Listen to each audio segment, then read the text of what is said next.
Oke, sudah muncul ya? Sudah muncul semua ya Bapak Ibu ya? Baik. Assalamualaikum warahmatullahi wabarakatuh.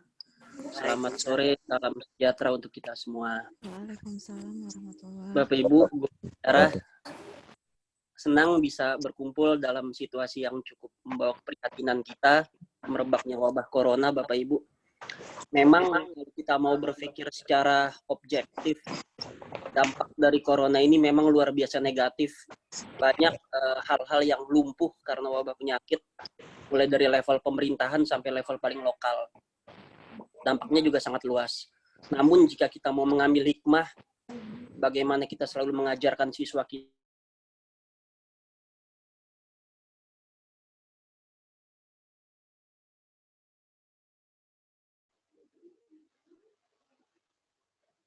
semula tampak asing atau semula seperti hanya dikesampingkan, namun sekarang semua orang mencari tahu yang namanya pembelajaran jarak jauh. Kita berusaha untuk mendekati kembali teknologi, bahkan dalam waktu yang tidak tahu sampai kapan, seolah-olah teknologi itu menjadi satu pembelajaran yang sangat primer. Semua tumpuan terpacu kepada itu. Nah, semoga kita semua bisa mengambil hikmah dari peristiwa yang terjadi sekarang. Terima kasih kepada Litbang, Bang Yopi, Bu Mariana, Mas Dimas, dan teman-teman sekalian yang sudah memiliki inisiatif baik untuk menyelenggarakan kegiatan secara online. Ini juga salah satu bentuk aksi mencoba beradaptasi dengan situasi dan kondisi. Kalau selama ini kita kegiatannya konvensional, kumpul di Jogja, kumpul di Surabaya, sekarang lintas pulau bisa dikumpulkan dalam satu layar tanpa terikat oleh biaya. Insya Allah akun ini kita berbayar dan melalui kas aksi, itu juga dari teman-teman sekalian sumber dananya kita manfaatkan untuk kepentingan nasional. Mudah-mudahan ini bisa membuat kita menjadi lebih termotivasi ke organisasi. Itu Bapak Ibu prolog dari saya. Saya memang kurang paham.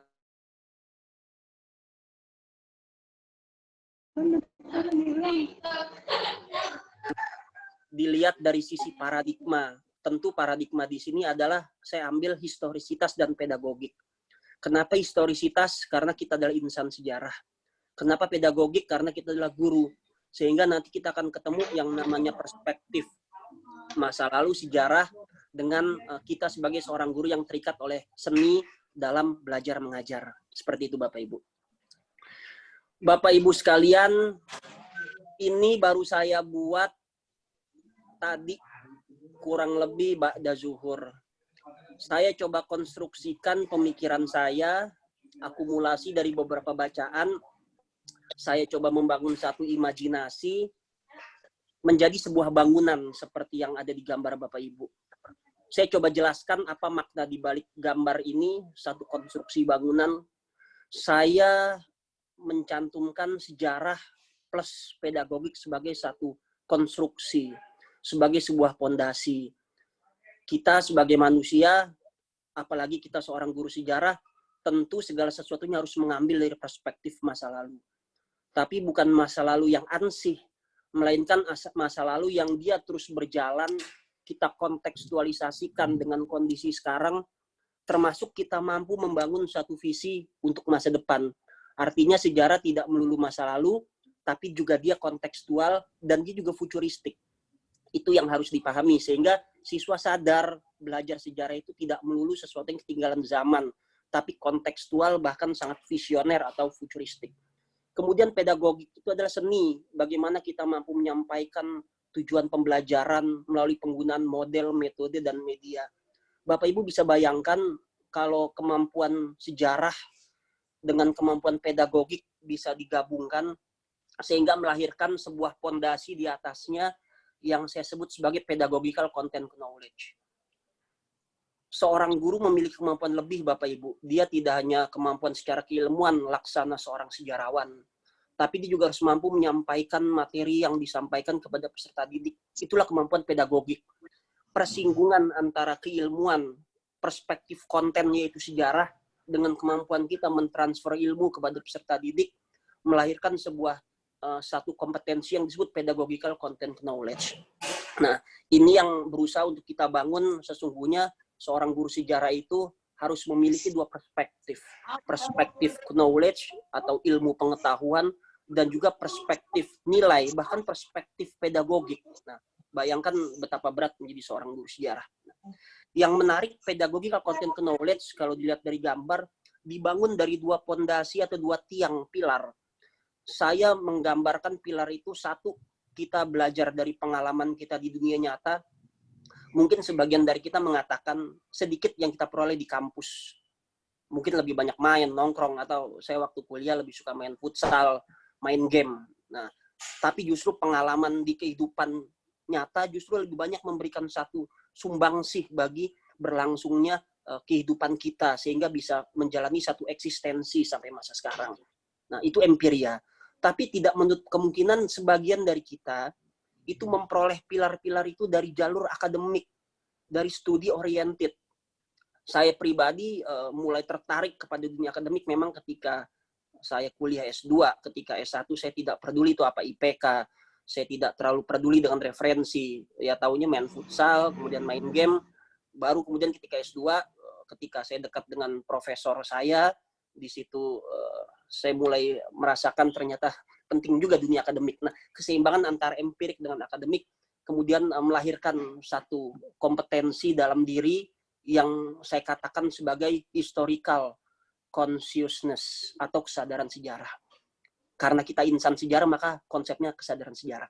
Tapi kalau kita mau gunakan konsepnya Bloom yang kemudian diperbarui oleh Anderson dalam dimensi pengetahuan, kita bisa mengatakan ujungnya nanti adalah metakognisi. Antara empiris dan oleh kemampuan akademik menumbuh kembangkan kesadaran sejarah dan metakognisi dan membentuk paradigma. Paradigma ini ada di puncak, Bapak Ibu. Paradigma itu adalah bagaimana pikiran kita, sikap kita dalam mensikapi sebuah konteks, sebuah keadaan. Nah, dan itulah yang disebut sebagai menjadi guru sejarah yang seutuhnya. Dan ini yang menarik, Bapak Ibu, ada filosofi nih. Kenapa bawah warnanya hijau, atas warnanya hijau? Saya percaya kalau fondasinya kita kuat, maka di proses tengah memang akan terjadi warna-warni. Itu dialektika, itu dinamika. Namun kalau fondasi itu sudah kuat, kita anggap fondasinya hijau, maka apapun yang terjadi di bagian tengah, apapun dialektika, dinamika, maka ujungnya akan tetap hijau gitu loh. Atau jika memang luntur-luntur sedikit, hijau muda gitu loh, tapi esensi hijaunya ada. Nah, itulah yang disebut sebagai keterampilan yang membumi dalam diri seorang guru sejarah, Bapak Ibu. Nah, ini pemikiran saya terkait paradigma sebagai sebuah konstruksi bangunan yang dibangun dari ilmu sejarah dan juga seni dalam kita mengajar, yaitu pedagogik, Bapak Ibu. Saya lanjutkan. Kemudian terkait dengan teknologi atau iptek. Teknologi atau iptek itu sebetulnya tergantung cara pandang kita. Saya mencoba mengambil intisari hal-hal yang menurut saya esensial yang perlu kita sampaikan, yang perlu kita dapatkan. Kalau kita menggunakan perspektifnya Jerman, Hanover, perspektif Barat, maka iptek itu hanya menjadi iptek itu justru akan menjadi subjek dalam kehidupan manusia. Sebab Eropa, Barat, Jerman menerjemahkan revolusinya itu baru sampai 4.0, Bapak Ibu. Revolusi 4.0, yaitu ketika sistem teknologi internet itu mulai merasuki relung-relung kehidupan umat manusia. Makanya sebetulnya kalau kita menggunakan perspektif Barat atau Eropa, ya sangat materialistik. Karena kalau kita lihat alur revolusinya dari 1.0, 1.0 sampai 4.0, itu semua bersifat materialistik, kebendaan. Namun menarik ketika Perdana Menteri Shinzo Abe, dia berpidato karena melihat Jepang mengalami krisis penduduk usia muda. Jepang lebih banyak orang-orang tua, beda dengan Indonesia, akan mengalami surplus demografi. Jepang sudah mencanangkan revolusi yang tadi 4.0, yang Jepang itu 5.0, revolusi kemanusiaan. Jepang mengatakan teknologi boleh maju, tapi harus digunakan untuk menunjang atau menopang peradaban manusia. Makanya ujung dari revolusi yang terjadi di Jepang 5.0 atau 5.0 ada society, adalah kemanusiaan, adalah kemasyarakatan, adalah peradaban. Dan tentu ini lebih sesuai dengan corak kita sebagai orang Asia. Tentu Bapak Ibu, cara pandang ini adalah pengayaan. Kita nanti memiliki perspektif untuk mau ikut yang Jerman, Eropa, materialistik, atau Jepang yang berbasis pada society. Ini lagi viral Bapak Ibu, Yuval Noah Harari, seorang profesor masih muda, seorang futurolog dari Hebrew University. Ini juga agak aneh juga. Dia mengatakan revolusinya sekarang itu namanya revolusi sains. Kita dulu ini ya. Ya, halo, itu ada anak siapa ya? Halo ya. Ya, ini menarik juga ini. Mas Pres, Mas Pres, maaf bentar, suaranya berisik di belakang jadi nggak kedengeran jelas. Terima kasih. Baik. Oke, ibu-ibu yang lain, bapak-bapak, mohon di-mute ya, di-mute supaya bisa didengar. Ini Harari itu menggambarkan revolusi itu betul-betul fokusnya kepada manusia. Tapi memang kita perlu kritis juga, karena Harari ini seorang ateistik. Pendekatannya memang humanis, tapi ateistik. Nah, jadi kita perlu kritis juga nih dalam melihat pemikirannya Harari. Dia menggambarkan revolusi kognitif ketika Homo sapien bisa mewariskan peradaban karena sapien itu memiliki imajinasi. Jadi menurut Harari, mitos itu diciptakan oleh Homo sapiens untuk menyatukan manusia. Nah, itulah revolusi kognitif. Sampai kemudian pemikiran menopang dengan kebutuhan, yaitulah revolusi pertanian. Dan sekarang adalah eranya revolusi sains. Dan dikatakan oleh Harari, puncaknya adalah Homo Deus, manusia setengah dewa. Artificial intelligence. Nah, itu Bapak Ibu bisa bayangkan ketika robot memiliki kemampuan seperti manusia tuh. Nah, ya mungkin karena ateistik, tidak melihat nilai-nilai esensial dari seorang manusia, sebagaimana agama mengajarkan bagaimana esensi akal dan irada. Saya kecepatan nggak nih Bapak Ibu ngomongnya? Pas sudah. Masih sedang, cuma suara berisik di belakang masih ada. Agak terlalu cepat, Pak Pras. Agak Terlalu cepat ya? Agak terlalu cepat. Sedang, Pak. Sedang. Saya kurangi. Ya, sedang ada Terlalu itu. cepat kok. Siap. Pelan aja, Pak. Pelan-pelan. Kalau menurut saya enggak terlalu cepat, hanya jaringan saya yang kurang bagus. Gimana? Mas Pres, remote-nya itu Mas Pres. Baik, saya lanjutkan Bapak Ibu. Oke, lanjut Pak Pres. Ini saya coba membedah pemikirannya Thomas Friedman mengenai bumi datar, fish, sekat-sekat kultural. Jadi Friedman mencoba mengurai 10 skenario bumi itu menjadi seolah terlihat tanpa batas, atau dalam bahasa yang mudah, globalisasi. Itulah pengertian dari the world is flat. Saya bawa bukunya kebetulan ini di samping saya. Ini keren banget bukunya. Dia seorang ilmuwan, ekonom, dan juga seorang futurolog. Ya, pendekatannya juga pendekatan sejarah. Nanti baca. Baik. Ini poin pertama, Bapak Ibu. Ini terkait paradigma kita memandang teknologi. Kenapa kita harus memulai dari sejarah? Memang karena kita insan sejarah. Usahakan Bapak Ibu di ruang-ruang kelas memberikan analogi, silahkan berikan analogi kontekstual, kontemporer. Tapi jangan lupakan masa lalu. Atau ya kita mundur, kita ambil analogi masa lalu, kita kaitkan dengan masa sekarang. Sebab dimensi masa lalu itu adalah ciri khas kita. Nah, itu yang harus kita jaga dan kita pertahankan. Jangan sampai terjadi amnesia sejarah. Ya, kehilangan perspektif masa lalu sehingga ya seperti itu munculnya kerajaan, kemudian pejabat-pejabat yang seolah lupa gitu. Jangan-jangan nilai sejarahnya jelek ketika sekolah ya. Nah, itu juga luar biasa. Ya itulah ya, ketika sejarah menjadi legitimasi untuk kampanye politik. Tapi nggak sampai ke situ kita.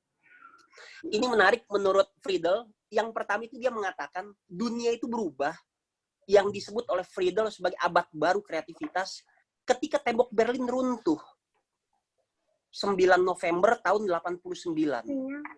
Nah, runtuhnya tembok Berlin membuka jendela dunia. Apa relevansinya? Relevansinya adalah seperti ini.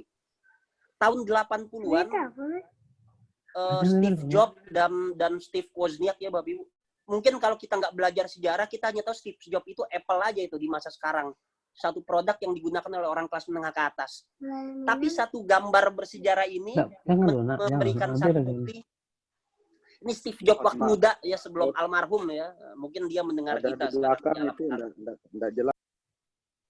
Nah, ini Steve Jobs ini menemukan satu komputer yang disebut PC Apple, yang kemudian berkembang menjadi PC IBM ya, kemudian berkembang lagi menjadi Windows. Nah, dengan runtuhnya tembok Berlin, penemuan komputer, penemuan Windows dari tahun 77 Bapak Ibu sampai 90 itu semakin bisa diterima masyarakat.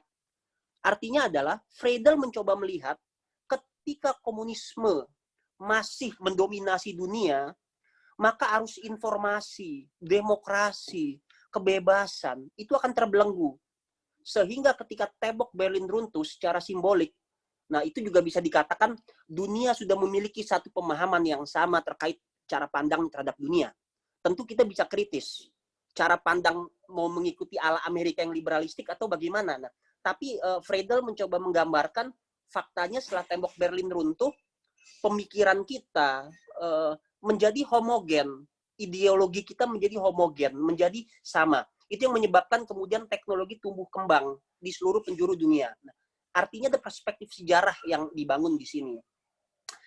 Yang kedua, ini menarik,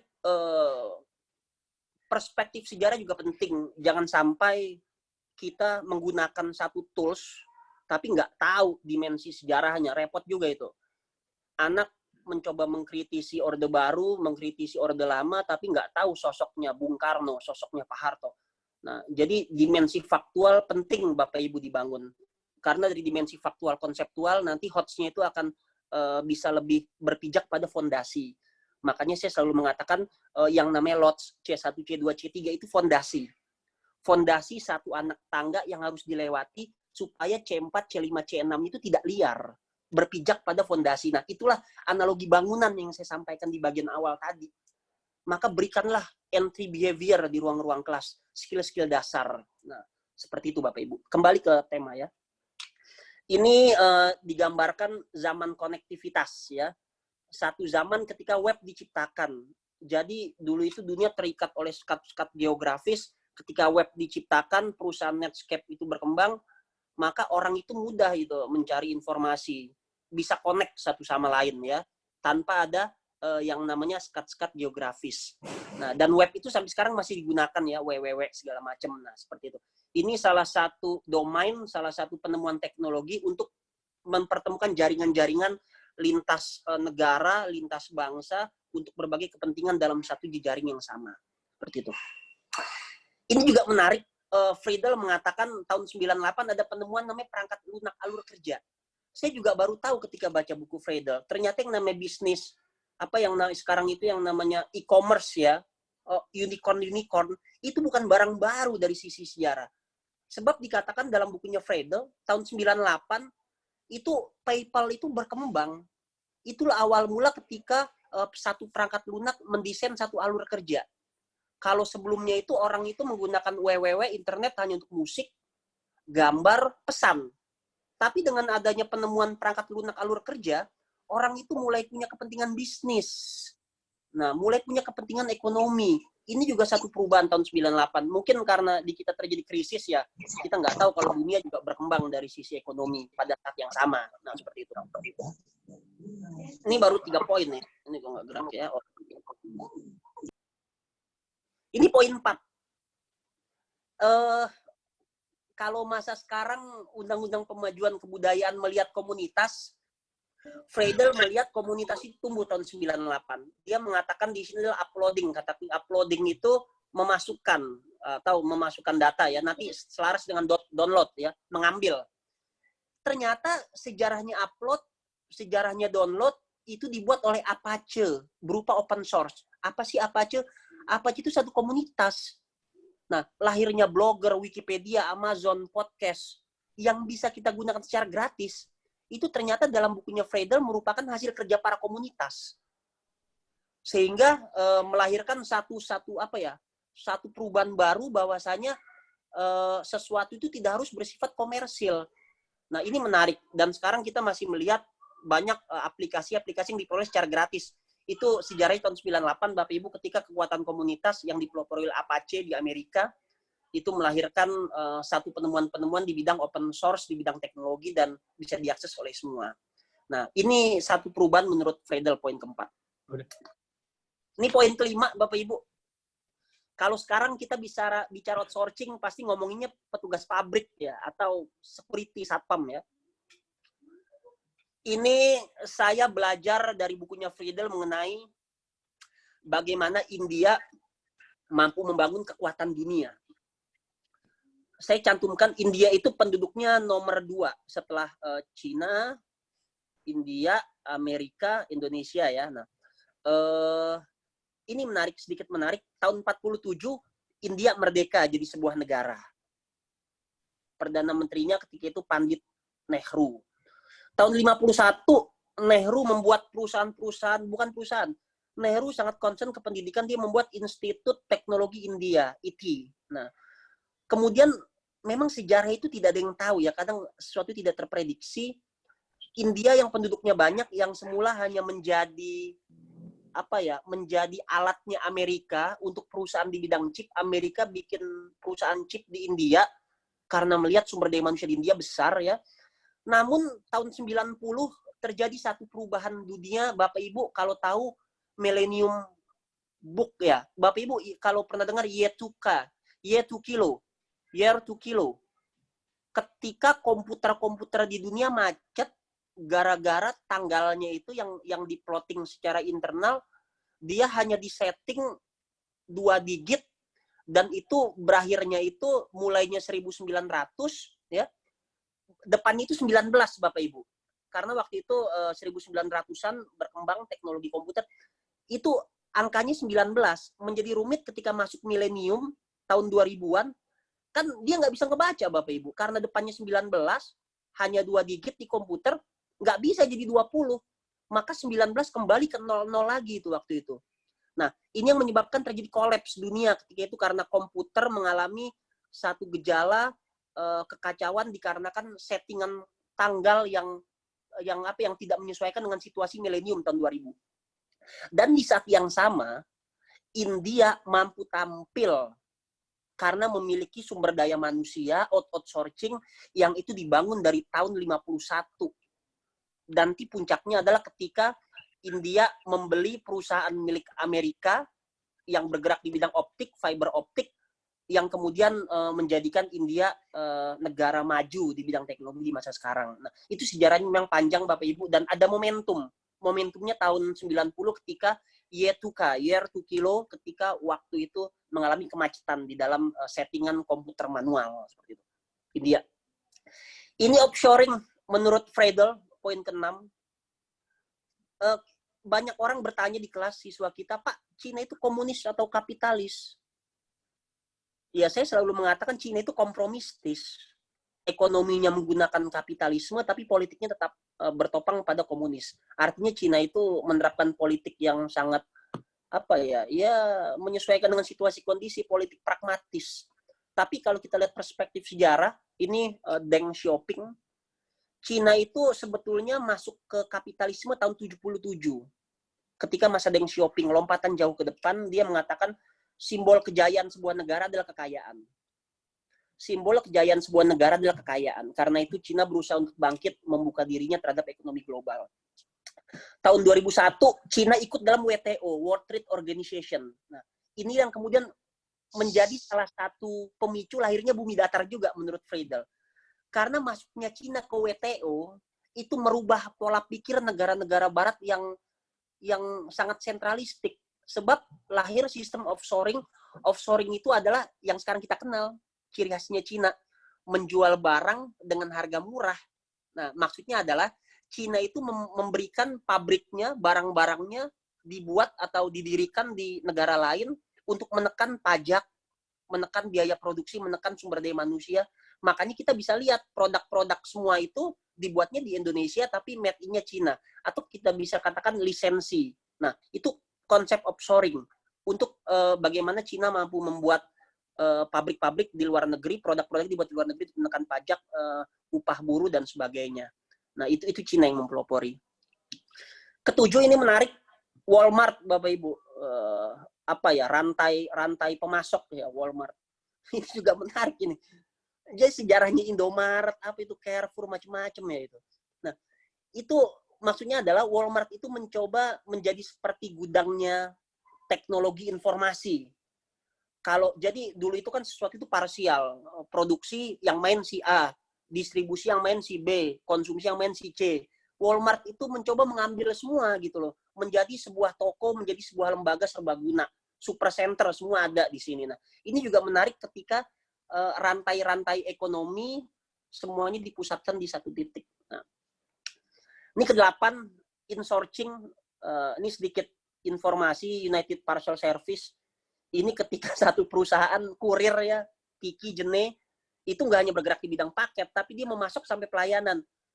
Salah satunya seperti ini, kalau kita klaim garansi, itu kan harus datang ke tokonya. Nah, insourcing kurang lebih seperti itu dia. Dia memberikan satu pelayanan prima dari mulai pengiriman sampai ketika terjadi komplain. Nah, ini satu perubahan juga di dunia. Ini perubahan yang ke-9, mesin pencari. Saya nggak tahu perkembangan internet yang semakin modern, dampaknya negatif. Salah satunya ketika anak membuat makalah, hanya pakai mesin pencari dia sudah jadi itu satu produk ya. Plagiasi semakin merajalela. Makanya di kampus ada aplikasi namanya Turnitin. Supaya orang yang mau skripsi, tesis, disertasi, dicek dulu pakai Turnitin. Berapa persen plagiasi yang dia buat dalam tulisannya. Nah, jadi mesin pencari ini juga sangat revolusioner, Google, Yahoo, MSN, Bing. Namun kita juga harus cermat, sesuatu yang instan, kadang fondasinya rapuh. Beda seperti kita dulu tahun 90-an, skripsi ya, Bapak Ibu 2000-an, mungkin internet ada tapi belum familiar, lebih banyak sumber buku. Nah, anak sekarang kalau nggak ada mesin pencari, pergi ke satu tempat nyasar dia, nggak mau nanya, sosialnya jelek. Ya. Tapi kita dulu hanya modal pengen tahu, kepo, atau kompas, dan sebagainya, nah, kita bisa menyelesaikan sebuah persoalan. Nah, itu menarik memang. Ini terakhir, steroid ya. Di sini dikatakan penemuan PDE, atau handphone deh kalau masa sekarang, itu memiliki fitur nirkabel ya. Mulai dari skill komputer, mengirim pesan, berbagi file musik, suara, internet, video conference, sampai game. Itu penemuan revolusioner menurut Friedel. Nah, 10 poin ini menjadi satu yang disebut sebagai bumi datar menurut Friedel. Artinya bumi seperti tidak ada sekat, semua bisa terkoneksi. Nah, kemudian apa implikasinya dalam pembelajaran jarak jauh? Nah, kita akan tarik ke situ. Tentu terjadi satu revolusi di dalam pengajaran. Kita bisa lihat pada gambar ini, saya kutip dari webnya GTK ya. Jika di masa lalu papan tulis, kalau zaman dulu kita pernah merasakan, saya masih ikut itu kapur ya. Kemudian di masa sekarang orang itu belajarnya pakai buku. Atau bahkan di masa depan yang di masa sekarang kita sudah mulai lihat, belajar dari media sosial. Makanya ketika saya baca beberapa tulisan yang dimunculkan dalam seminar sejarah nasional oleh MSI, itu banyak juga seorang sejarawan, guru-guru milenial menuliskan media pembelajaran berbasis media sosial, pembelajaran sejarah berbasis media sosial. Melihat dari status para tokoh misalkan, atau melihat dari Facebook, atau dari Instagram, dan sebagainya. Nah, itu juga bisa jadi media pembelajaran, itu menarik. Termasuk penggunaan mobile learning ya, handphone. Kemudian jika dulu orang itu individu, sekarang basisnya komunitas. Karena ternyata setelah kita cek, banyak orang individu itu pragmatis dan egoistik. Ilmu itu hanya untuk dirinya sendiri. Makanya perlu ikut MGMP tuh, perlu ikut aksi ya. Supaya orang-orang yang pinter buat dirinya sendiri nggak arogan, tapi dia mau berbagi. Bukan hanya dalam grup kecil, tapi dalam satu komunitas. Nah, itulah berbagai revolusi mengajar di abad 21 sebagai efek dari perubahan dunia, Bapak Ibu. Dan ini harus dibaca oleh para guru sejarah. Ini beberapa skill fundamental abad 21 yang wajib dimiliki oleh guru dan siswa. Saya mencantumkan ini dalam dokumen kurikulum yang terbaru, Bapak Ibu. Insya Allah kurikulum akan kita sederhanakan. Di situ saya mulai mencantumkan sejarah sebagai keterampilan. Kalau dulu orang meledek, sejarah itu hanya pengetahuan, hanya hafalan. Nanti di dokumen yang terbaru Bapak Ibu bisa lihat, sejarah itu adalah berpikir. Saya sudah cantumkan historical thinking. Sejarah itu adalah konsep, historical konseptual ya. sejarah itu adalah kesadaran, historical consciousness atau historical awareness. Sejarah itu juga adalah riset, Bapak Ibu. Dari mulai penentuan topik sampai historiografi itu juga satu skill. Dan yang terakhir saya memasukkan historical aplikasi skill kalau tidak salah. Maksudnya skill aplikasi sejarah yang harus dimiliki oleh peserta didik. Di sini ada beberapa kemampuan. Jadi minimal historiografi itu bisa dikembangkan tidak hanya secara tulisan konvensional, Bapak Ibu. Tapi anak punya kemampuan record and edit audio clip. Mengedit suara, itu ada SoundCloud, ada Audio Boom. Nah, itu berbagai aplikasi yang menopang. Anak di masa sekarang nih, harus bisa buat video konten. Nah, YouTube video editor ya, Animoto. Harus bisa buat infografis dan poster. Nanti Bu Mariana secara teknis akan menyampaikan membuat poster melalui Padlet ya. Nah, kalau di sini Padlet belum ada nih, baru ada Canva, Drawing, Tingling, infografis. Kemudian mampu membuat media sosial yang menghubungkan satu sama lain, Twitter, Facebook, mampu membuat blog, sampai membuat digital quizzes, Bapak Ibu. Nah, ini beberapa pembelajaran jarak jauh, beberapa skill-skill fundamental dalam bidang digital yang harus dimiliki oleh peserta didik. Mudah-mudahan aksi melalui Litbang, melalui multimedia nanti bisa melatih guru supaya keterampilan dimiliki secara utuh. Sebab di dalam dokumen kurikulum itu jelas, Bapak Ibu, KD-KD-nya jelas, KD 4 terutama ya, menyajikan atau menampilkan dalam bentuk lisan, koma, tulisan, dan atau media lain. Kalimat dan atau media lain dulu kami cantumkan, ada Prof. Hamid juga, untuk memberikan ruang kepada kreativitas. Tidak melulu tulisan, tidak melulu lisan, tapi ada penggunaan media-media sebagai perkembangan abad 21. Nah, mudah-mudahan itu bisa dipahami oleh Bapak Ibu sebagai sebuah inovasi tentunya. Dan terakhir Bapak Ibu, ini konklusi dari saya. Perubahan masa atau teknologi adalah sebuah keniscayaan. Paradigma mau berubah, mencoba dan berlatih harus ditumbuh kembangkan. Sebab Bapak Ibu, yang namanya penggunaan media itu teknis, Bapak Ibu. Tapi paradigma itu munculnya dari dalam pikiran, Bapak Ibu. Dari dalam hati kita itu. Jadi teknis itu nomor 2, yang paling awal itu adalah paradigma. Kesadaran berpikir, kesadaran hati untuk mau berubah, mau mencoba dan berlatih. Nah, mencoba berlatih itu teknis. Nah, itu yang nanti akan menghasilkan satu produk. Itu perlu dibangun. Dan kemudian lakukan analisa Bapak Ibu kebutuhan berdasarkan konteks dan pencapaian tujuan. Tidak semua teknologi pembelajaran jarak jauh itu bisa digunakan atau tepat. Mungkin kita perlu memikirkan apa media jarak jauh untuk saudara-saudara kita di Pegunungan Jayawijaya, di pedalaman Halmahera. Nah, ini menjadi tugas bersama, merancang, ya mungkin teman-teman SM3T ya, atau Indonesia Mengajar memahami dinamika mengajar ketika jauh dari teknologi, jauh dari listrik. Tapi harus difikirkan konteks dan tujuannya. Fungsi teknologi adalah memudahkan dan melengkapi, Bapak Ibu. Saya memandang teknologi itu sifatnya memudahkan dan melengkapi, bukan menggantikan peran guru atau pengalaman di dunia nyata. Sebab kalau kita kutip pemikirannya seorang pakar pendidikan, Scott Dahl, dia mengatakan belajar dari teknologi itu adalah bagaimana kita belajar mengenai proses berpikir abstrak.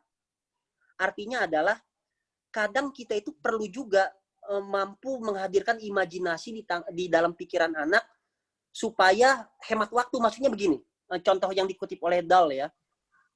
Kalau pembelajaran konvensional, pembelajaran empiria, kita harus datang ke museum, itu pembelajaran nyata namanya, konkret.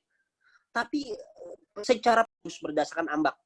Jangan sampai karena kemauan kepala sekolah pengawas, nggak ada manfaatnya kita paksa. Nah, ambak itu nggak mau begitu, harus ada manfaatnya bagiku. Bapak Ibu harus cerdas, harus mau membuka paradigma, membuka pikiran, ya mau belajar dan bijak. Bahwasanya perubahan itu adalah sebuah keniscayaan. Sekian Bapak Ibu, terima kasih. Mohon maaf bila taufik wal hidayah. Wassalamualaikum warahmatullahi wabarakatuh. Waalaikumsalam warahmatullahi wabarakatuh. Baik Bapak Ibu, sambil kita masuk ke sesi berikutnya, kita sudah saya kirimkan link absensi untuk daftar hadir kita semua. Jadi mungkin bisa diisi di chatting ya, chatan itu sudah saya kirimkan, barusan saya kirimkan, silakan diisi daftar hadirnya. Baik, selanjutnya Bapak Ibu sekalian kita akan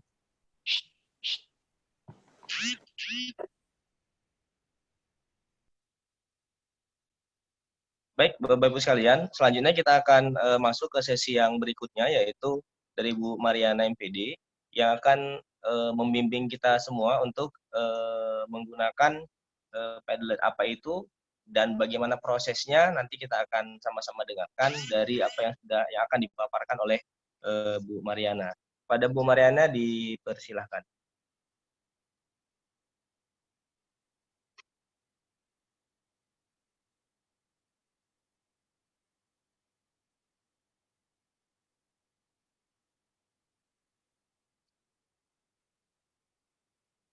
Ya, silakan Bu Mariana. Dan Bapak Ibu sekalian yang lain, silakan dimatikan speakernya ya. Terima kasih. Assalamualaikum warahmatullahi wabarakatuh. Kedengaran Pak Yopi?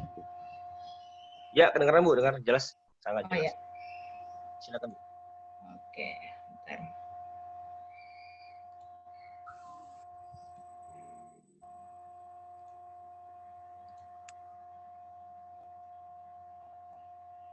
Untuk materinya kelihatan, Pak? Kelihatan Bu Maria, Bu Mariana. Ya. Kelihatan. Ya. Oke. Selamat sore. Ya, kelihatan, Assalamualaikum Bu, warahmatullahi wabarakatuh. Waalaikumsalam warahmatullahi wabarakatuh. Oke, di-mute kan Pak semuanya. Bentar, kok saya nggak bisa melihat ya? Bentar. Kok nggak bisa melihat?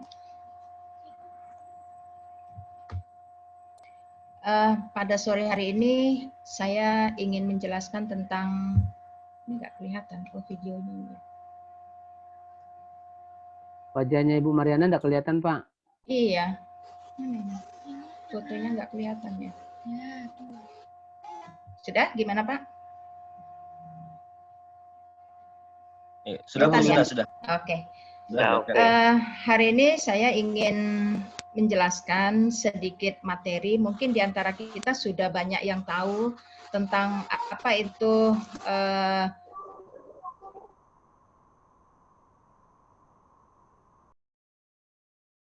Ibu termute lagi suara Ibu, Ibu matiin suara sendiri, hilang jadinya. Ya. Udah? Nah, sudah. Udah kelihatan ya? Sudah kedengaran dan kelihatan. Oke, siap. Judul hari ini saya ingin menjelaskan tentang Padlet sebagai media pembelajaran, sejarah berbasis infografis. Pada hari ini saya tidak ingin menjelaskan, memperpanjang lebar tentang apa itu media pembelajaran. Pasti kita semua sudah tahu apa itu media pembelajaran. Nah, kali ini saya hanya ingin sharing ilmu tentang apa itu infografis. Nah, infografis itu adalah semacam membawa kita dari yang tadinya adalah konsepnya misalnya informasi segala macam dengan bahasa tata kata, terus kita bawa ke dalam gambar yang menarik dengan ilustrasi dengan sedikit teks. Ya, jadi tidak hanya dengan informasi kata-kata, tapi dengan gambar. Mungkin banyak sekarang kita melihat gambar-gambar di televisi, apalagi dengan adanya COVID-19 ini, kita melihat gambar-gambar animasi. Nah, itulah yang ingin saya sedikit ajarkan. Nah, kenapa kita harus berpijak pada infografis? Karena satu kumpulan informasi yang disajikan secara monoton, ini akan membawa anak-anak pada kebosanan. Nah, sehingga kita merubah itu, tapi penyampaian informasi tadi tetap tersampaikan. Nah, ini dapat kita lihat contohnya seperti ini. Nah, dapat melihat ya Bapak Ibu ya.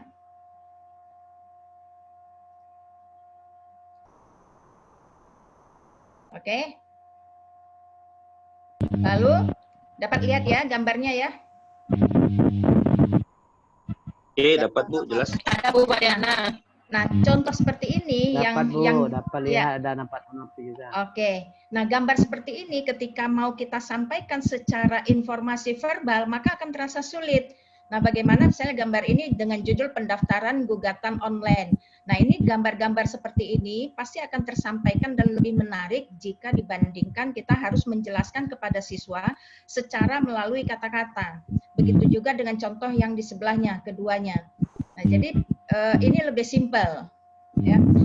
Aplikasi buat poster kreator, kalau kita ketik di Play Store, maka akan kita ketik aja infografis, maka dia akan keluar semua.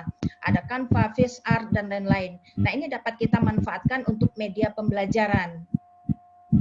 Nah, sekarang agar tidak berpanjang lebar, kita siapkan aja langsung, kita praktek langsung gimana? Baik, lanjut Bu, silakan. Oke, Bapak Ibu bisa membuka Canva. Boleh apa aja seperti yang saya bilang tadi. Boleh bisa Canva, bisa VisArt, boleh poster kreator dan lain sebagainya. Ya, jadi boleh membuat desain sesuka hati. Ini posisinya sekarang seperti ini. Saya sebagai guru di dalam kelas, Bapak Ibu adalah siswanya. Ya, jadi Padletnya di mana? Nanti desainnya dulu. Kita buat desainnya dulu. Jadi siswa kita suruh membuat desain dengan judul misalnya materi kita. Misalnya materi kita boleh misalnya jenis-jenis manusia purba atau materinya tentang benda-benda praaksara. Silakan. Kita boleh di dalam poster tadi semacam pamflet atau brosur menggunakan Canva tadi, kita boleh membuat siswa boleh membrowsing lalu bisa mendesain sedemikian rupa. Nah, itu nanti infografisnya di situ.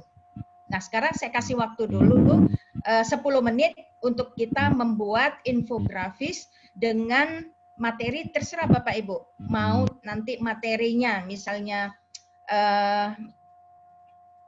jenis-jenis manusia purba, boleh alat-alat atau benda-benda peninggalan praaksara, silakan 10 menit.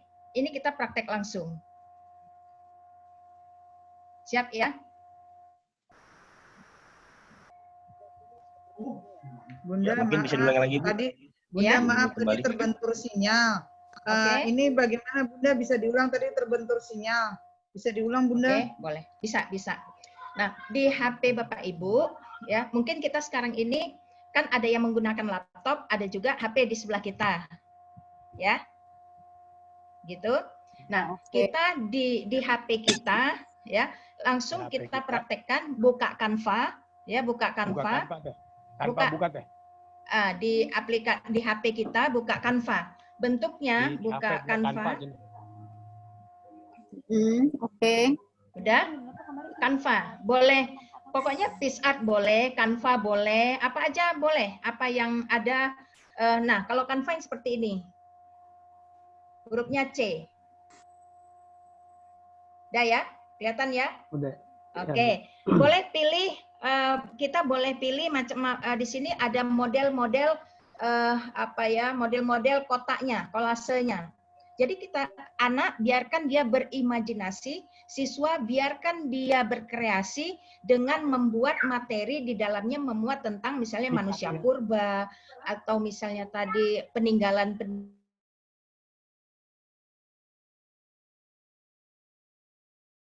Hilang suara Ibu tuh. Ibu Bunda, mencet mute mereka pencet. Iya, moodnya.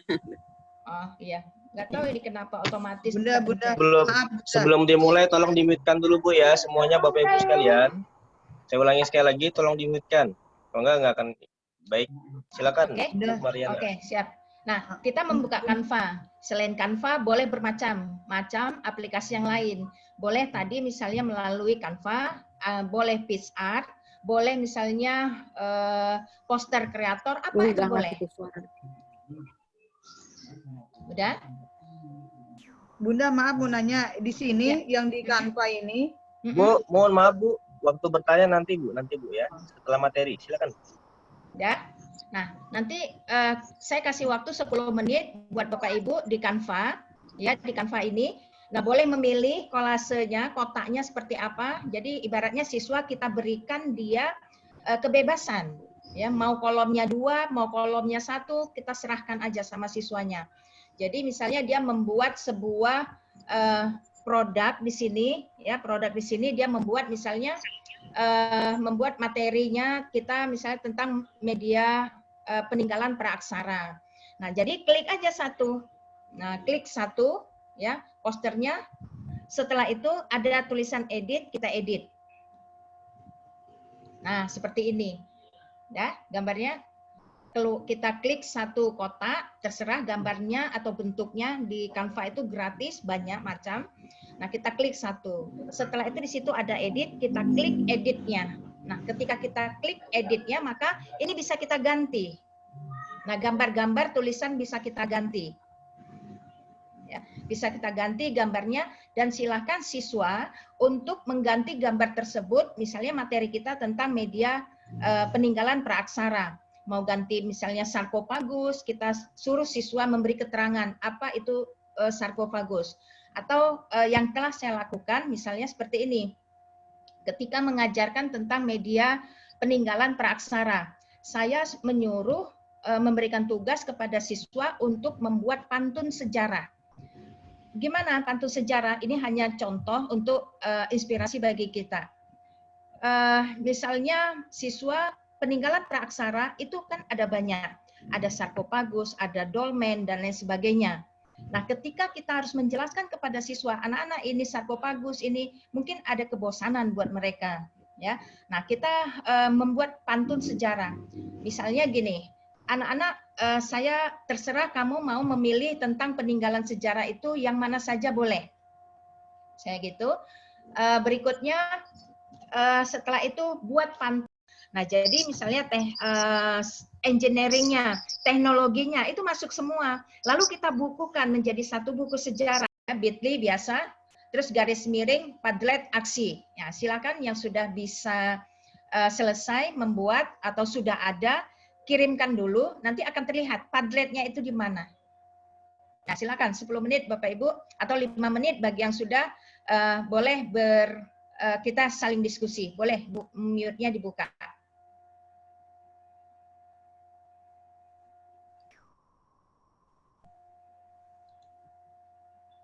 Baik, Bapak Ibu, sesi diskusi kita buka langsung. Silakan yang mau bertanya, silakan angkat tangannya, raise hand, sehingga bisa saya lihat. Silakan. Ya, ini masih yang infografis ya, Bapak Ibu, belum Padletnya. Ya. Yang untuk infografis silakan. Ada Bapak Ibu yang ingin bertanya, angkat tangannya dulu. Kemudian nanti ketika sudah angkat tangan, baru saya kasih kesempatan untuk bertanya.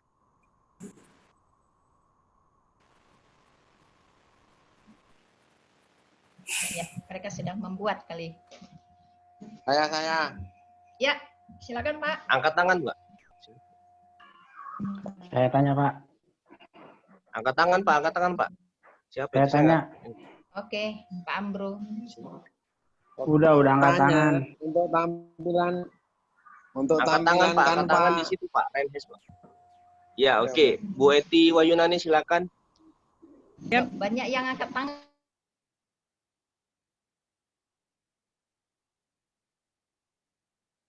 Halo Pak, udah angkat tangan Pak.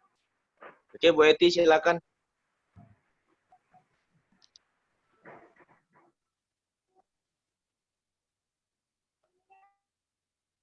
Oke, Bu Eti silakan, Bu Eti.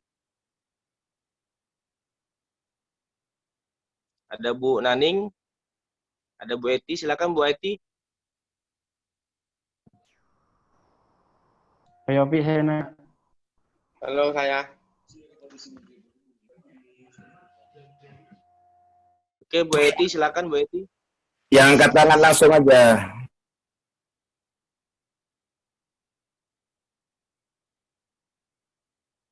Nggak akan kelihatan, Pak, karena memang banyak pesertanya, Pak. Jadi nggak akan kelihatan kalau Bapak katakan langsung. Silakan, Bu Eti. Bu Eti mana? Yap. Apakah di dalam Padlet itu, apakah di dalam Padlet itu karakteristik siswa dalam bekerja atau mereka bisa tertonjolkan oleh produk itu, ataukah mereka akan larut di dalam pabrikan sebuah media itu? Itu Pak. Oke. Ya, terima kasih. Oke. Saya jawab langsung gimana Pak Yopi? Tunggu dulu Bu. Bu Naning, silakan Bu Naning. Bu Eti silakan dimatikan Bu. Yap. Bu Eti dimatikan. Oke. Assalamualaikum Silakan Bu Pak. Naning. Ya, Waalaikumsalam. Silakan, Bu. minta tolong dikirim ulang tadi, mengirim Padletnya kalau sudah jadi kemana tadi kurang jelas sinyalnya putus-putus. Oke. Linknya Bu ya, linknya ya. Ya. Oke. Linknya Baik, yang lain silakan. Langsung dimatikan Bu. Satu orang lagi silakan. Udah ngomong. Baik. Assalamualaikum warahmatullahi wabarakatuh. Silakan, ada yang lain silakan.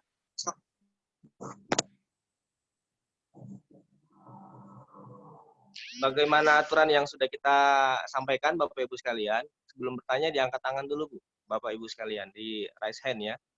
Sehingga nanti bisa berjalan diskusi kita. Silakan. Tadi ada Bu Eti, kemudian Bu Naning. Ayah, silakan Bu Retno. Aktifkan speakernya.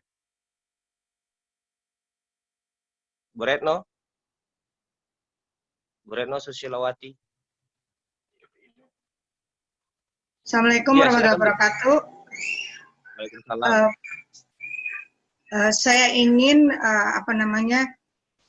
ingin tahu bagaimana cara mengupload gambar dari misalnya sumber, misalnya kita ambil dari Google lalu dimasukkan ke gambar yang di Canva ini seperti itu. Terima kasih. Oke, masukkan gambar ya. Oke, matikan Bu, langsung mute. Oke, itu saja dulu. 3 orang penanya, silakan Bu Mariana.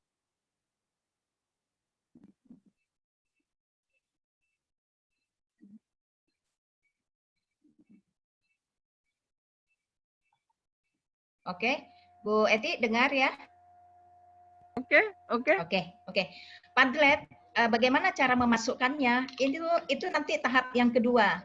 Tahap yang pertama ini kita membuat infografis gambarnya dulu. Nah, Padlet itu saya jelaskan secara singkatnya dulu. Padlet itu adalah ibaratnya mading. Mading kayak majalah dinding, semua orang bisa menempelkan materinya. Bisa melalui gambar, bisa video, bisa dokumen, dan lain sebagainya. Itu bisa kita print, bisa kita simpan, bisa kita portofoliokan. Jadi ketika misalnya anak di kelas 3 kan butuh tugas, portofolio, dan sebagainya, kita nggak perlu repot lagi. Ini bisa kita save, kita jadikan PDF, kita simpan, lalu kan bisa kita print, kita simpan portofolio jadi. Nah itu tahap yang kedua untuk Padlet. Jadi Padlet ini ibaratnya mading, majalah dinding.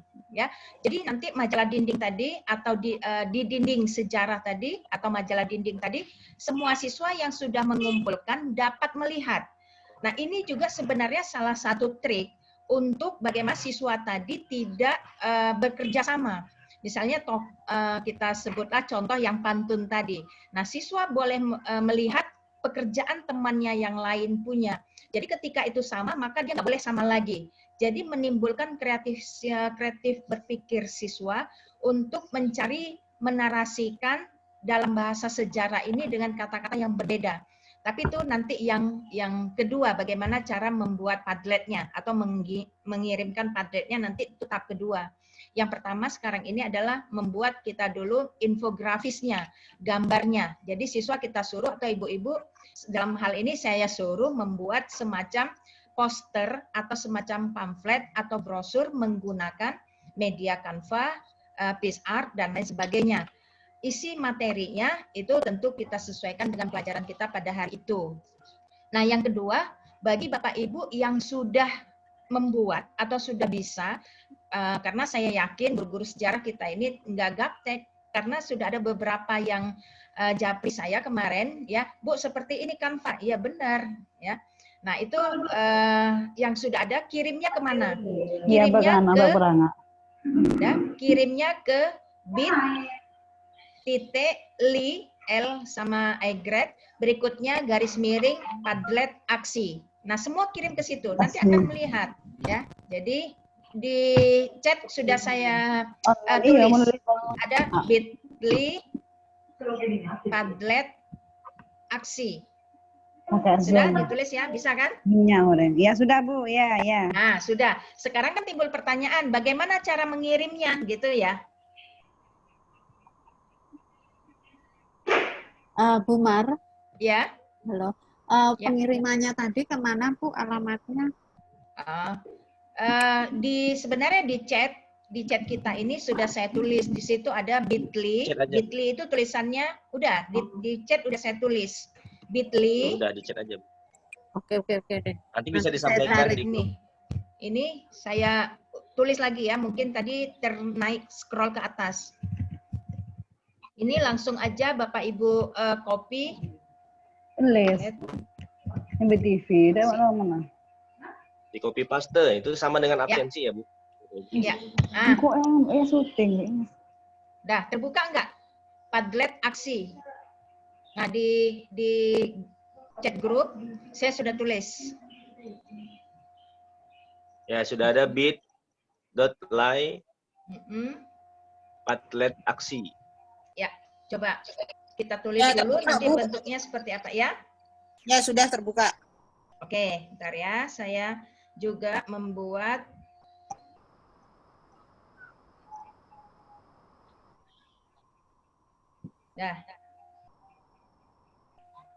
Nah, bentuknya kan seperti ini ya. Di bawah kanan atau sebelah kiri saya ini kan ada tanda tambah ya. Kelihatan nggak tanda tambah? Nah, ini ada satu orang yang sudah mengumpulkan. Pak Yayan Salviana. Nah, jadi cara mengumpulkannya gambarnya, Bu. Jelas satunya, Bu. Kurang dekat webnya lagi. Linknya sudah terbuka belum?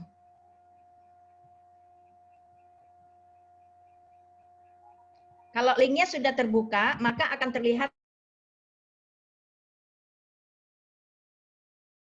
Mau ulang, Bu, linknya, Bu.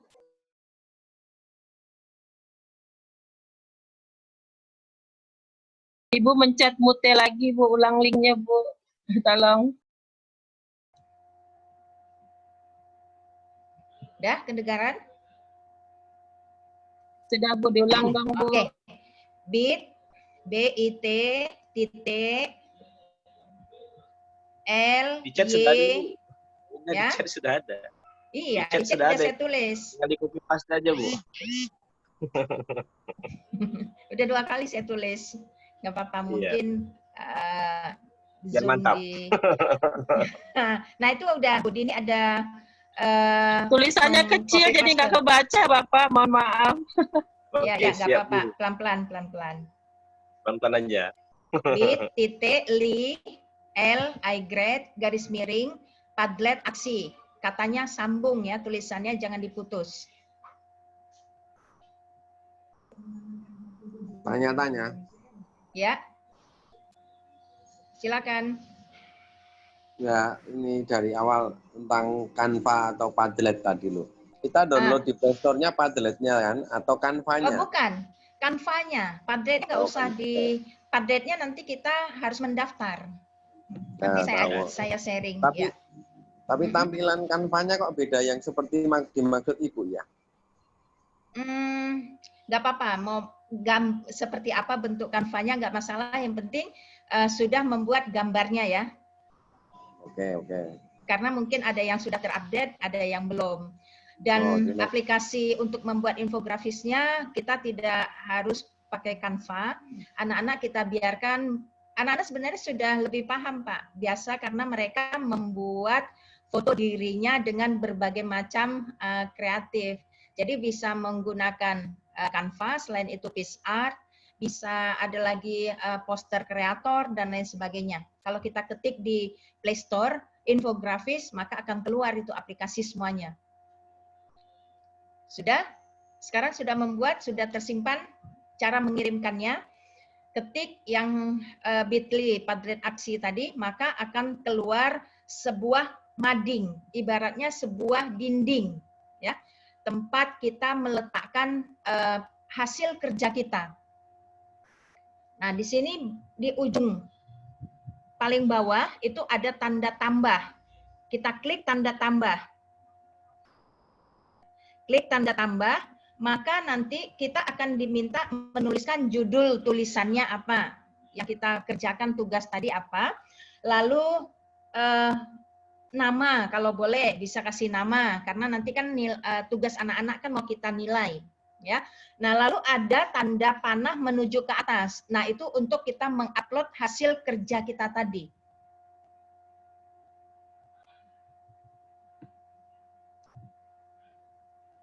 Baru satu orang di sini yang mengumpulkan, Pak Yayan.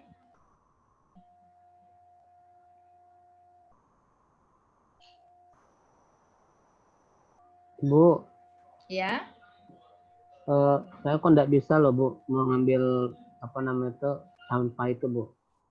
Maksudnya? Karena sudah dicoba nih Bu di HP. Cara tapi mengambil ketika Canva itu kita kalau Bapak belum punya belum punya aplikasi Canva, ngambilnya Ya. itu di Play Store. Play Store Bapak ketik Canva, baru di-download, di-install. Iya, ada Bu Devi, silakan mau bertanya Bu.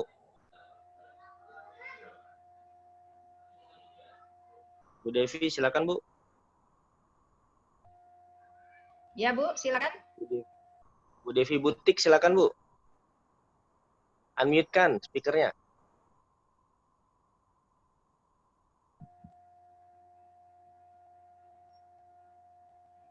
Bu Halo, Devi Butik. sudah? Ya. Iya. Tanya, saya kan download aplikasi Canva kan nggak bisa di HP saya. Terus ini Piscard. Nah, kemudian udah saya coba nggak bisa juga gitu kan. Nah, biasanya dalam kelas itu ke anak-anak menggunakan media Powtoon. Boleh. Apakah sama Bunda antara Powtoon sama dengan media Piscard ataupun Canva? Boleh, bisa Pak, Bu. Canva itu hanya salah satu media untuk kita membuat materi dalam bentuk gambar. Jadi boleh medianya apa aja boleh.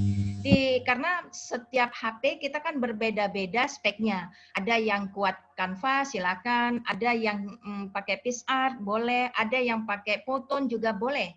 Semua boleh. Jadi kita tidak membatasi aplikasinya karena dalam Play Store itu banyak aplikasi-aplikasi yang dapat kita manfaatkan. Nama aplikasi itu hanyalah sebatas media. Tapi kalau kita nggak senang Canva, saya ingin menggunakan pakai yang terbiasa untuk ngotak-ngatik gambar, bisa bersihkan muka, yang sering kita membuat foto-foto lalu kita upload. Nah, Ibu dapat melihat kan teman-teman yang punya sedang ngirim? Nah, sekarang kan Ibu mau mengirim. Sekarang Ibu mau mengirim ya. Kan ada tanda tambah itu di bawahnya. Di bawah paling kanan. Nah, di bawah paling kanan ada. Ya, tambah. Klik tanda tambah itu. Klik. Ya. Oke, kita klik. Setelah itu kan ada judul tuh tulisannya. Ibu kasih judulnya. Ya, Ibu tulis judulnya. Judul apa nih Bu? Judul kerjaan Ibu, misalnya tentang ciri-ciri manusia purba atau tentang manusia praaksara, terserah apa aja. Materinya ya. Setelah materinya. Setelah itu Ibu kasih nama Ibu. Kalau anak-anak biasanya menuliskan langsung di gambarnya. Atau ada juga yang tulis langsung di Padletnya sini dengan nama lalu kelas berapa. Oke. Maaf sebelumnya Ibu, untuk tadi yang di Canva, waktu saya cuma tinggal simpan gambar itu, berarti harus ada judulnya ya? Karena kebetulan tadi cuma saya simpan gitu aja. Oh gitu. Ya simpan aja, nggak apa-apa. Nanti belajar sendiri kan bisa mengulang kembali ya. Iya. Udah? Sudah. Udah tulis judul, kasih nama, sudah ya? Nama sendiri berarti Bu ya? Iya, nama Ibu. Udah, berikutnya. Di situ kan ada tanda panah yang menuju ke atas. Tanda panah, iya. Ya, Ibu klik tanda panah itu. Klik. Ya. Nah, dia akan menuju kemana gambar tadi. Terus Ibu upload. Nah, Ibu pilih. Izinkan ya? Iya. Ya. Nah, masukkan gambar yang Ibu punya tadi. Ibu simpan di mana? Di gambar yang sudah Ibu buat tadi. Di file ya berarti ya? Iya. Mana dia tuh? Di galeri biasanya tersimpan. Mana dia tuh? Pelan-pelan, Ibu. Bilang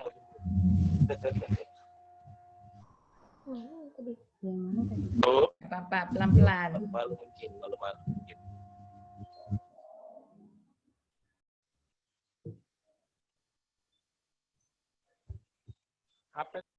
Oke, silakan yang mau bertanya angkat tangannya silakan. Nah, ini sudah banyak yang sudah mengumpulkan. Oh Ibu, gambarnya kenapa tidak ada Bu ya?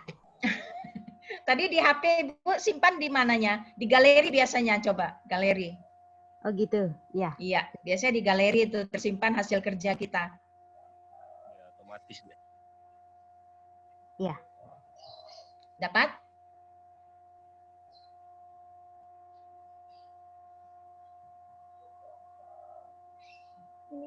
Mana?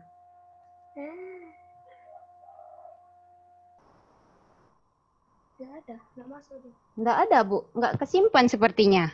Hmm? Tidak tersimpan sepertinya Bu. Atau gambar apa aja nah. Gambar apa aja boleh Ibu. Ini kan hanya untuk contoh ya. Nanti sendiri kita ulang kembali caranya. Gambar apa aja boleh. Oh gitu. Iya, gambar apa aja boleh. Ini aja kayaknya gitu ya.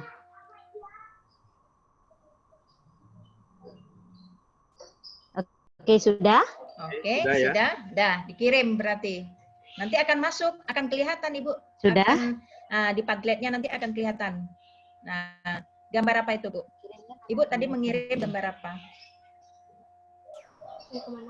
Berarti kirimnya saya kemana lagi nih, Bu? Udah, ke situ. Ke Padletnya.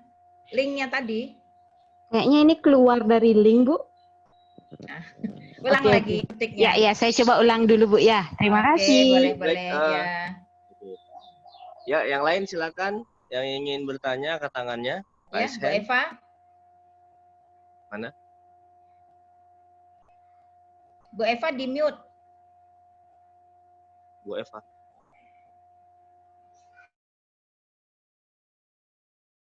Oke. Ya, Bu.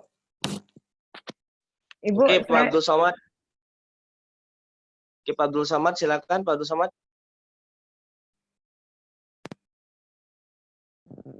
Masih bisa saya? Pak Abdul Somad. Silakan Pak Abdul Somad.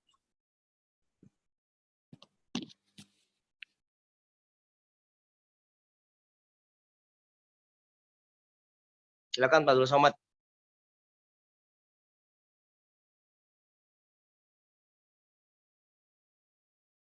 Pak Abdul Somad silakan.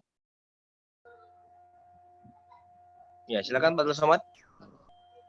Ada mau disampaikan, silakan.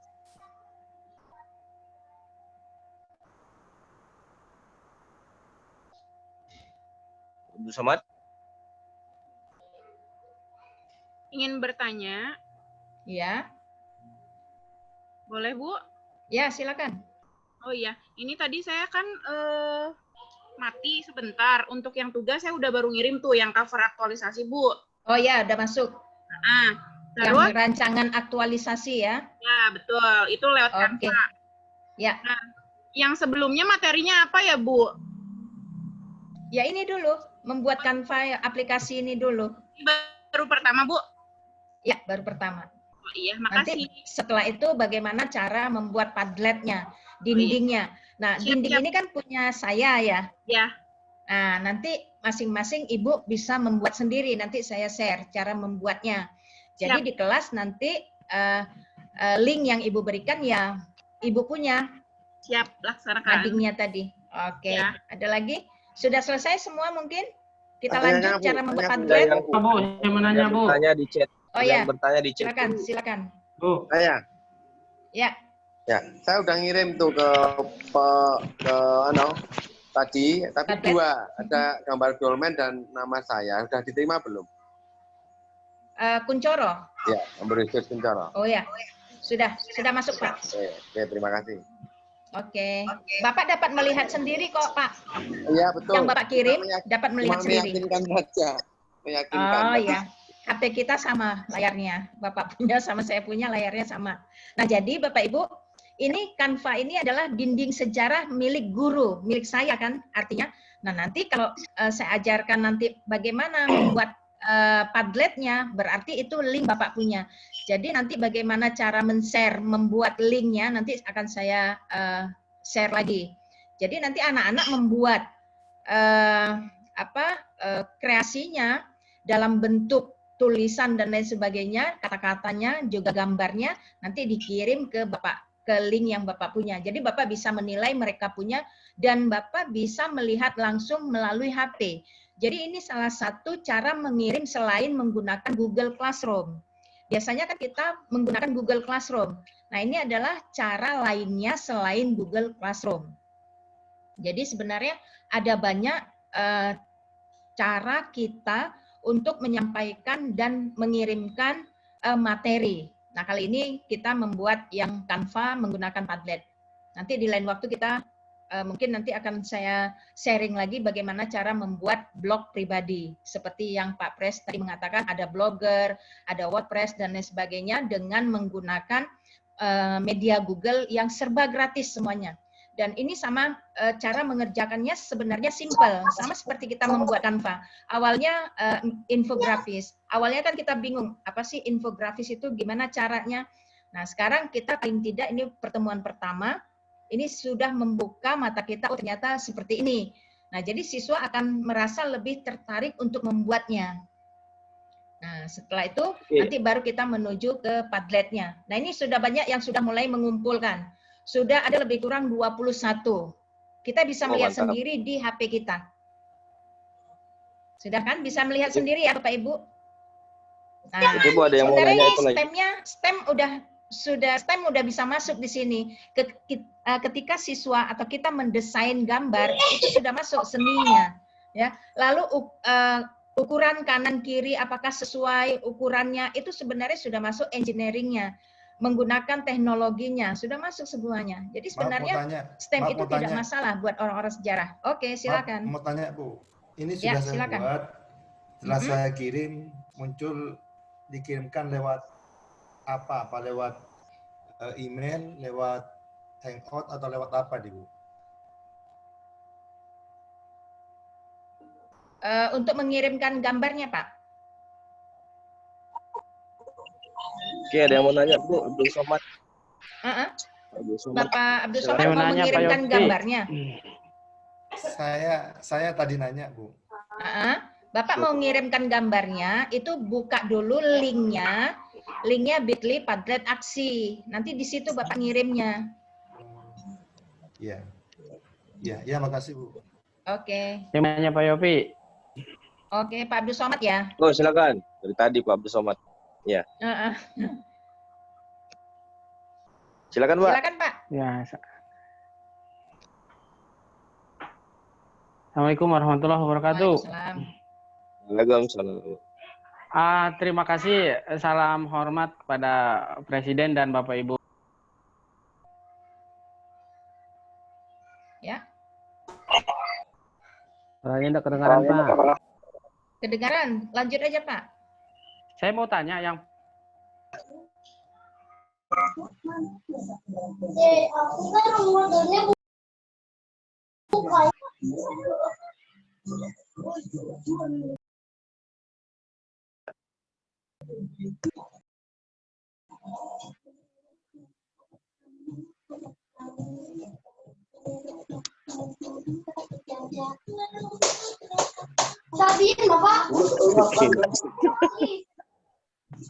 Assalamualaikum warahmatullahi wabarakatuh.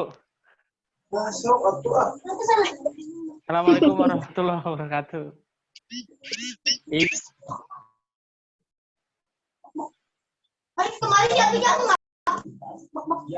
Silakan Pak Abdul Somad. Yang lain tolong dimatikan dulu. Pak Abdul Somad silakan.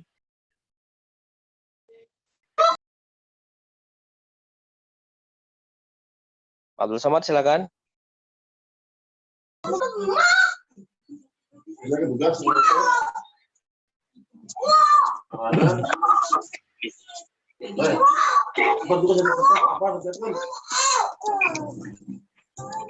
Warahmatullahi wabarakatuh.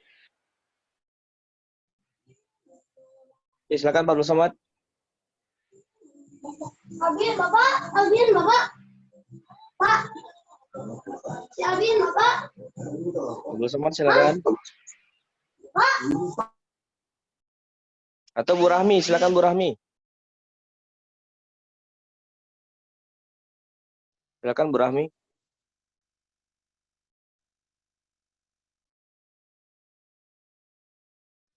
Bu Rahmi silakan.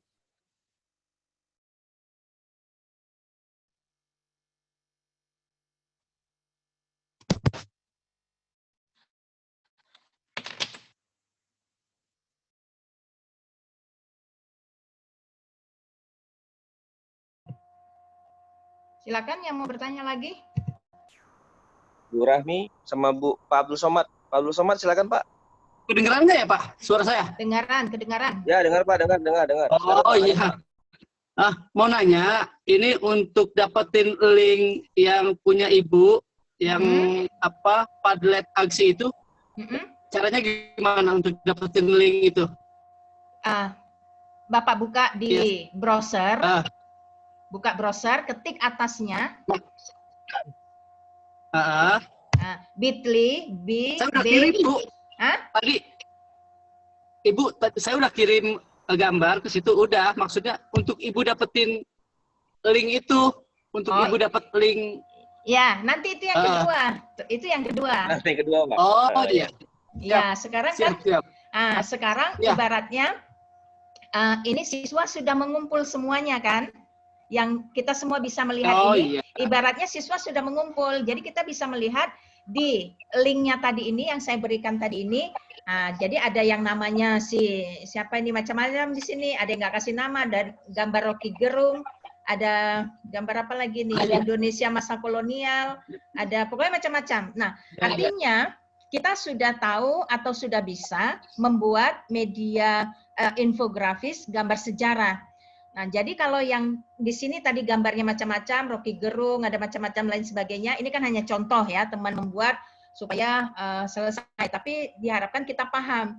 Nah, jadi materinya di sini seperti yang saya sharing tadi, boleh bermacam-macam, boleh melalui gambar, boleh melalui pantun. Kita suruh siswa berpantun, misalnya tadi gambar kita materinya tentang peninggalan benda-benda praaksara. Nah, jadi misalnya kan kalau hanya siswa mencari misalnya gambar sarkofagus lalu dia tempelkan, nggak ada gregetnya. Tapi kita tambahkan lagi, siswa boleh membuat gambar disertai dengan pantun. Nah, misalnya seperti itu. Peninggalan bersejarah yang dengan syarat di Canva-nya tadi ada gambar peninggalannya, lalu ada keterangannya, di bawahnya mereka harus membuat pantun. Misalnya pantun tadi adalah pergi ke toko membeli semen, jangan lupa membeli palu. Nanti siswa bisa presentasi di depan. Apa yang dia buat, itu dia boleh suruh siswa untuk membacakan pantunnya. Pasti nanti akan rame. Nah, jadi misalnya pergi ke toko membeli semen, jangan lupa membeli palu. Gambar di atas adalah dolmen, ditemukan 10.000 tahun yang lalu. Nah, itu gambar-gambar itu, kata-kata itu dia tuliskan di media infografis tadi, lalu dia kirimkan. Nah, yang dibuat siswa kan otomatis bermacam-macam, tidak hanya dolmen, tapi ada misalnya sarkofagus, ada waruga, ada arca. Nah, itu mereka membuatnya dalam bentuk di bawahnya tadi, setelah gambar, keterangan gambar, di bawahnya adalah pantun yang dibuat oleh anak-anak tadi. Nah, setelah itu baru nanti saya ajarkan Bu, bagaimana cara mendapatkan link yang seperti saya share tadi, itu tahap kedua. Sekarang yang ini mungkin Bapak Ibu sudah paham ya. Sudah semuanya ya, Bu Eva asik dia mendesain, saya lihat dari tadi. Nah, jadi ini 2 jam siswa, 2 jam siswa nggak terasa. Oke, ada yang mau bertanya Bu Rahmi? Silakan. Bu. Halo Ibu. Ya. Kan Bu Rahmi. Ada Bu Rahmi, kemudian selanjutnya nanti Bu Dwi Harumi ya. Bu Rahmi silakan. Bu Rahmi, silakan. Silakan Bu Rahmi. Durasi. Ya, durasi Bu, durasi. Oh. Silakan Bu Rahmi.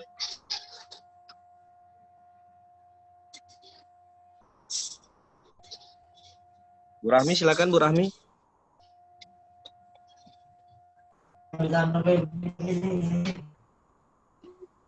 Bu Rami silakan.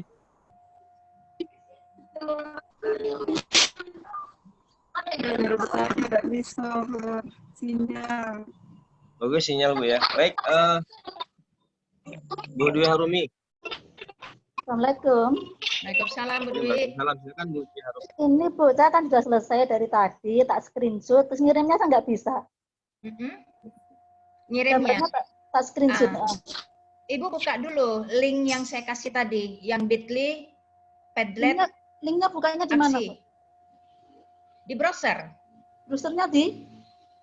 Browser Di boleh Google, pakai Google. Google Chrome, boleh pakai pakai Chrome. Mozilla, pakai apa aja boleh. Oh iya, sebentar. Kan biasa orang tulis www segala macam itu. Nah, di situnya Ibu tulis bit.ly, bit.ly, biasa yang biasa kita lihat. Nggak usah pakai www-nya juga nggak apa-apa, langsung aja bit.ly. Apa Bu, pelan-pelan Bu? Apa? Bit.ly biasa, bit.ly,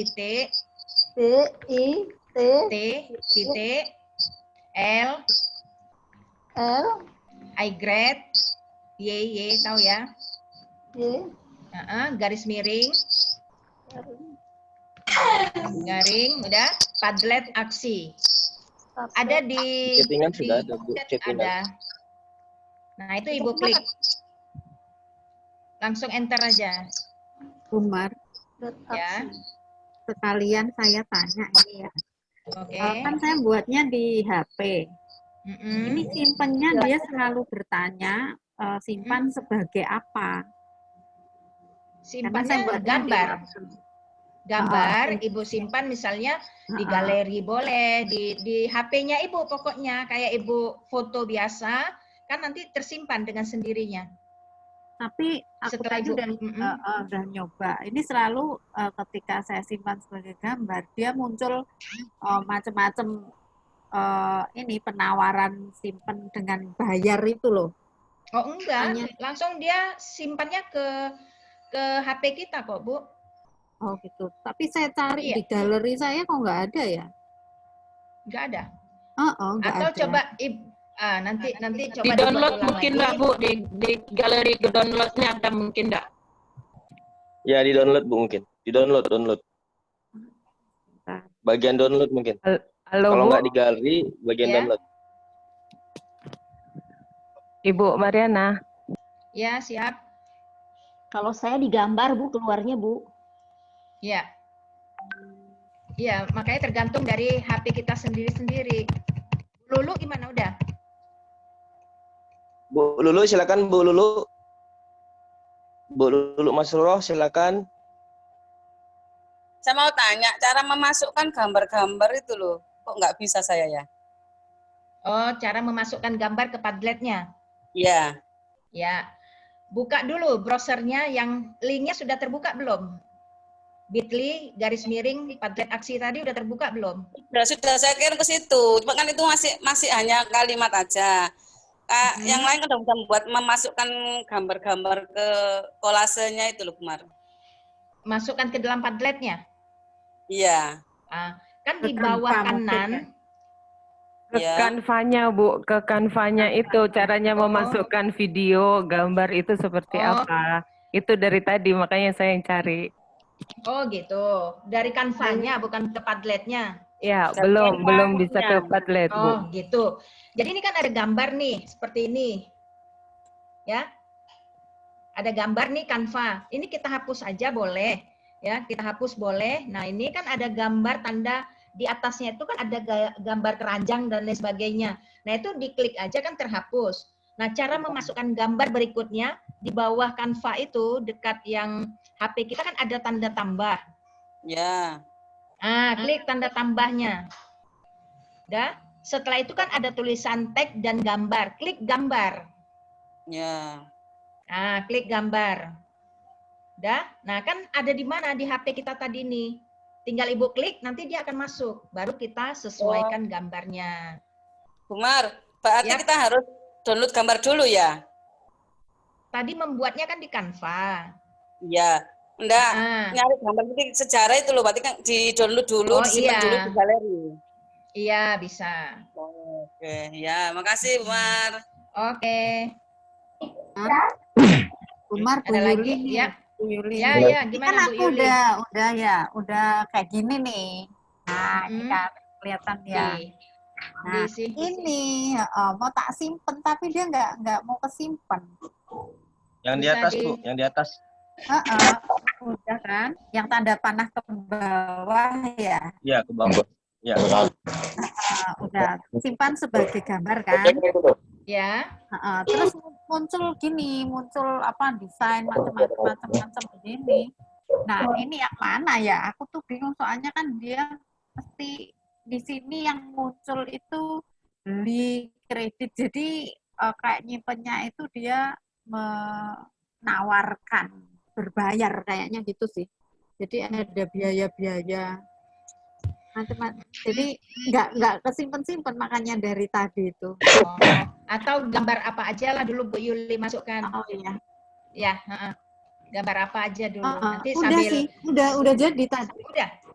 Tadi kan udah masuk kolasenya, udah.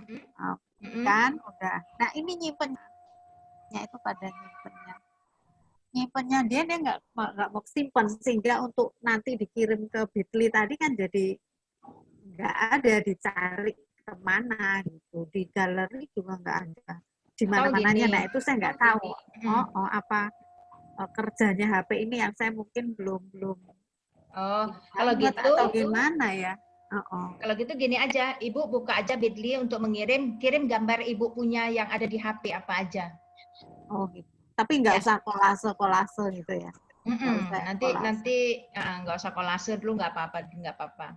Nanti bisa lewat WA untuk lanjut pertanyaannya. Mungkin di HP-nya nanti.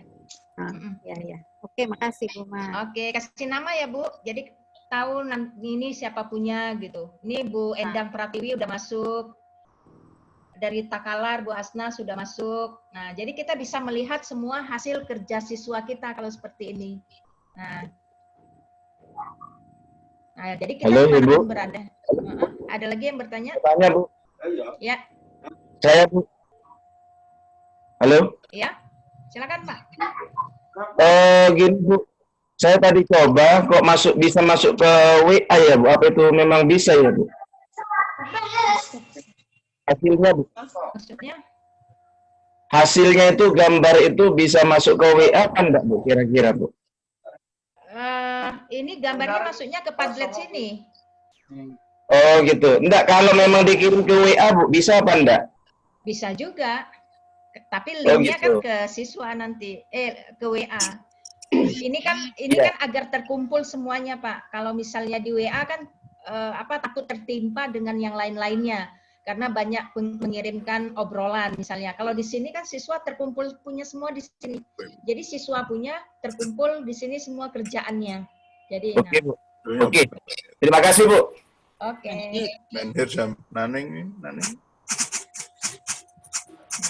Kalau yang sudah mengirimkan akan bisa melihat hasil kerja punya temannya. Oke. Oke. Ya, kita lanjut ke Padlet gimana? Oke, lanjut Bu, Padlet. Jadi untuk yang lain nanti bisa proses berikutnya ya. Di-share lagi Bu di WA Bu. Ya, nanti bisa kita obrolkan mengingat waktu. Yang penting yang pertama, Bapak Ibu sudah bisa memanfaatkan Canva sebagai media dalam menyampaikan informasi melalui bisa gambar dan teks ya. Nah, sekarang kita lanjut bagaimana cara membuat link Padlet atau membuat mading yang milik kita. Kalau tadi kan milik saya, ya. Nah sekarang cara membuatnya.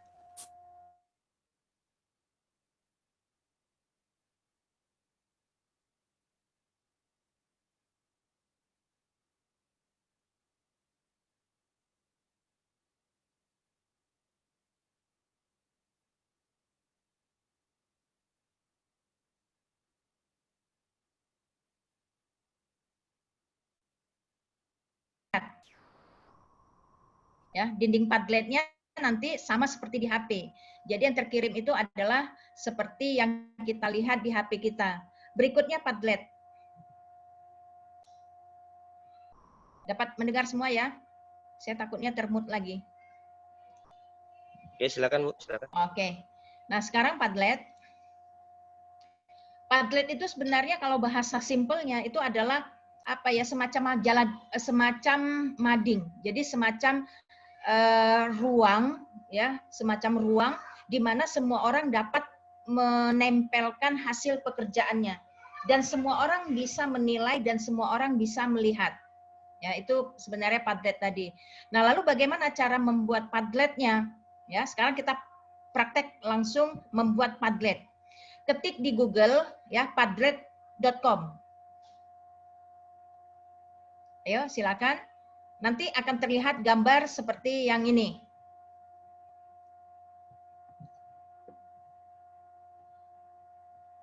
Sudah? Seperti yang di slide PPT-nya? Bisa diulang, Bu Mar. Nah, yang sekarang kita membuat Padlet ya. Menjadi milik kita pribadi masing-masing. Untuk mengirimkan anak-anak misalnya nanti mengirimkan tugasnya. Yang pertama adalah ketik di Google padlet.com.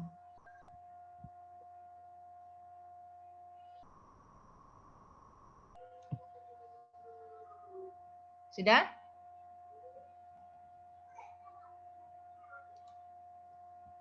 Padlet.com.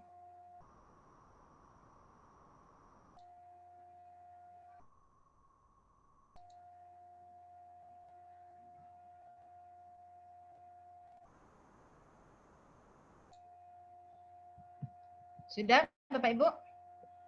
Tidak bisa dimunculkan, Bu, di layar, Bu. Ya.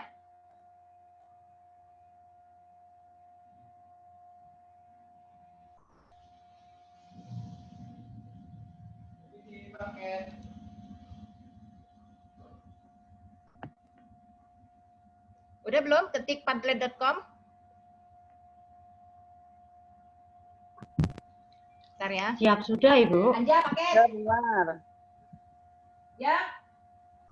Paket.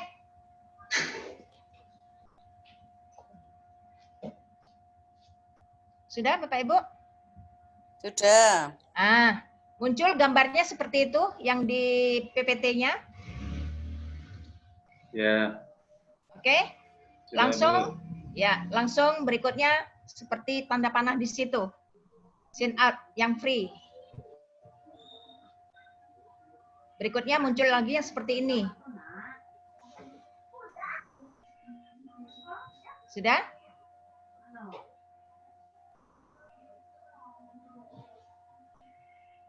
Keluar semua?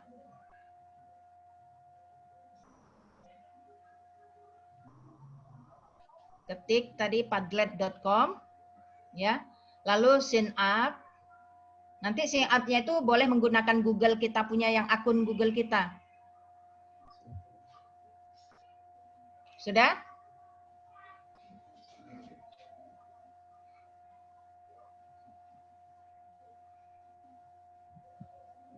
Nggak keluar, Bu. Yang nggak keluar apanya, Pak? Yang seperti Ibu tulis itu, Bu. Padlet.com keluar nggak? Keluar. Terus apa? Yang tergambar di situ apa, Pak? Biasanya dia minta masuk melalui akun atau minta melalui apa gitu. Ini kan ada login, sit up, Padlet, atau sit up of Padlet. Sit up. Sit up dulu, karena kan kita belum pernah masuk. Kan belum pernah buat. Nah, jadi klik sign up-nya. Sign up yang free. Ya, nanti diarahkan dia masuknya melalui Google akun kita. Ya, ini kan ada 3 pilihan nih, ada sign up with Google, Microsoft, atau login with Apple. Yang Bapak punya kan akun Google kan punya kan? Berarti pakai yang akun Google. Akun Google, Bu ya. Atau Ya. diminta email, Bu? Biasanya kalau udah akun Google dia langsung, Pak. Coba klik Iya, aja iya. dulu melalui akun Iya, Bu. Google kita. Udah? Ya udah, Bu. Udah?